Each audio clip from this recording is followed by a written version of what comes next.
ગુજરાતમાંથી ફરી એક વખત ડ્રગ્સનું ગોડાઉન પકડાયું છે. ગોડાઉનમાંથી ડ્રગ્સ બનાવવાનું અંદાજે 500 કિલો રો મટીરિયલ હોવાનું અનુમાન છે. ગુજરાત એટીએસની ટીમે ધોળકાના પુલેન ચોકડી વિસ્તારમાંથી આશરે 50 કરોડનું ડ્રગ્સ પકડી પાડ્યું છે. ધોળકાના પુલેન સર્કલ વિસ્તારમાં આવેલા દેવમ ઇન્ડસ્ટ્રીયલ પાર્કના ગોડાઉનમાં નંબર 54માં ડ્રગ્સનું ગોડાઉન હતું. તાજેતરમાં ગુજરાત એટીએસની ટીમે ખંભાતમાંથી ડ્રગ્સની ફેક્ટરી ઝડપી હતી. ખંભાતમાંથી પકડાયેલા ડ્રગ્સની ફેક્ટરીનો તપાસનો રેલો ધોળકામાં પહોંચ્યો છે. ખંભાતમાં પકડાયેલા ડ્રગ્સની ફેક્ટરીનું રો મટીરિયલ આરોપીઓ ધોળકામાં ગોડાઉનમાં ભાડે રાખતા હોવાનું તપાસમાં બહાર આવ્યું છે. તે બાદ ગુજરાત એટીએસની ટીમ ધોળકાના ગોડાઉનમાં તપાસ હાથ ધરી હતી.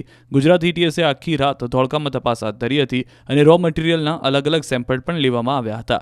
આસપાસના દુકાનદારો અનુસાર છેલ્લા 3-4 મહિનાથી આ ગોડાઉન બંધ હાલતમાં હતું અને પોલીસ દ્વારા તપાસ હાથ ધરવામાં આવતા મોટી સંખ્યામાં ડ્રગ્સનું રો મટીરિયલ ઝડપાયું હતું.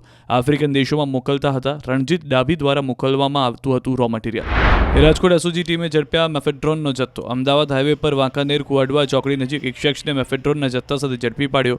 ઇરફાન નામના શખ્સ પાસેથી 9.89 ગ્રામ મેફેડ્રોનનો જથ્થો, કાર અને મોબાઈલ સહિત 6 લાખથી વધુનો મુદ્દામાલ કબજે કરી આગળની કાર્યવાહી હાથ ધરાઈ. QR કોડ સ્કેન કરો અને ડાઉનલોડ કરો ન્યૂઝ 18 એપ. મેળવો ગુજરાત અને દેશ દુનિયાની પળે પળની અપડેટ્સ.